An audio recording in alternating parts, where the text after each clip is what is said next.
Halo, Assalamualaikum warahmatullahi wabarakatuh. Saya dengan Haikal dari warungsemua.com. Di tutorial part 2 ini masih ada hubungannya dengan reward yang sudah ditentukan dan produk yang akan dijual nantinya. Dari rumus yang sebelumnya sudah dijabarkan bahwasanya dibutuhkan 10 customer yang harus kita dapatkan per harinya, supaya target yang kita inginkan bisa dicapai, bisa terjadi. Nah, untuk hal-hal seperti ini yang memang kita harus punya strategi untuk menjemput target yang sudah ditentukan tersebut. Nah, dalam hal ini saya akan menjelaskan bagaimana rumusnya. Namun perlu adanya yang namanya trial error sebelumnya untuk menganalisa. Contoh, di hari pertama kita coba untuk trial atau sampling ya. 130 database yang kita blast. Katakanlah dari 130 database yang kita blast, maka kita dapat 5 customer. Nah, untuk mengetahui berapa persen dari 5 customer ini atau closing rate-nya atau persentase closingannya, rumusnya adalah 5 dibagi 130 dikali 100. Nah, sama dengan 3,8%.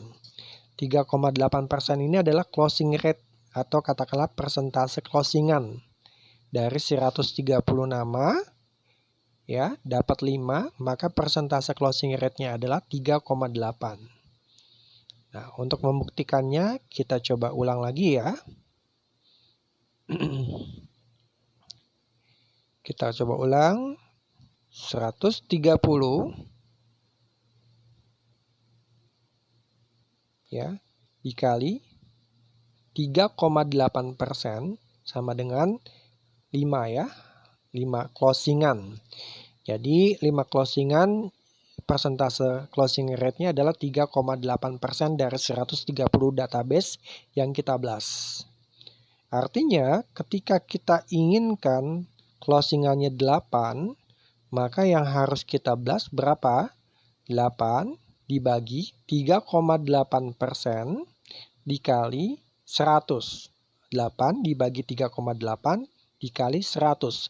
Maka yang harus kita blast jumlah datanya adalah 210 database. Nah, ini adalah patokan rumus yang sekiranya berdasarkan persentase closing rate yaitu 3,8%. Bisa jadi dengan dengan teman-teman ngeblast 50 database bisa jadi dapat 1. Atau mungkin 100 dapat 3 atau 100 dapat 4 ya. Jadi ini adalah patokan yang memang sekiranya buat teman-teman untuk bikin rumus 130 data yang kita kirim atau blast atau 210 data yang kita kirim atau di blast itu bukan sesuatu yang mutlak atau baku. Bisa jadi hanya dengan 100 database yang teman-teman kirim bisa kemungkinan bisa dapat 5 customer atau 6 customer, itu balik kepada rezeki masing-masing. Dan pertama adalah copywriting-nya, itu yang penting, dan gambarnya, dan juga itu penting juga. Jadi bukan berarti teman-teman harus mencari 10 customer. Mungkin dengan hanya 5 customer, maka target 10 botol tercapai.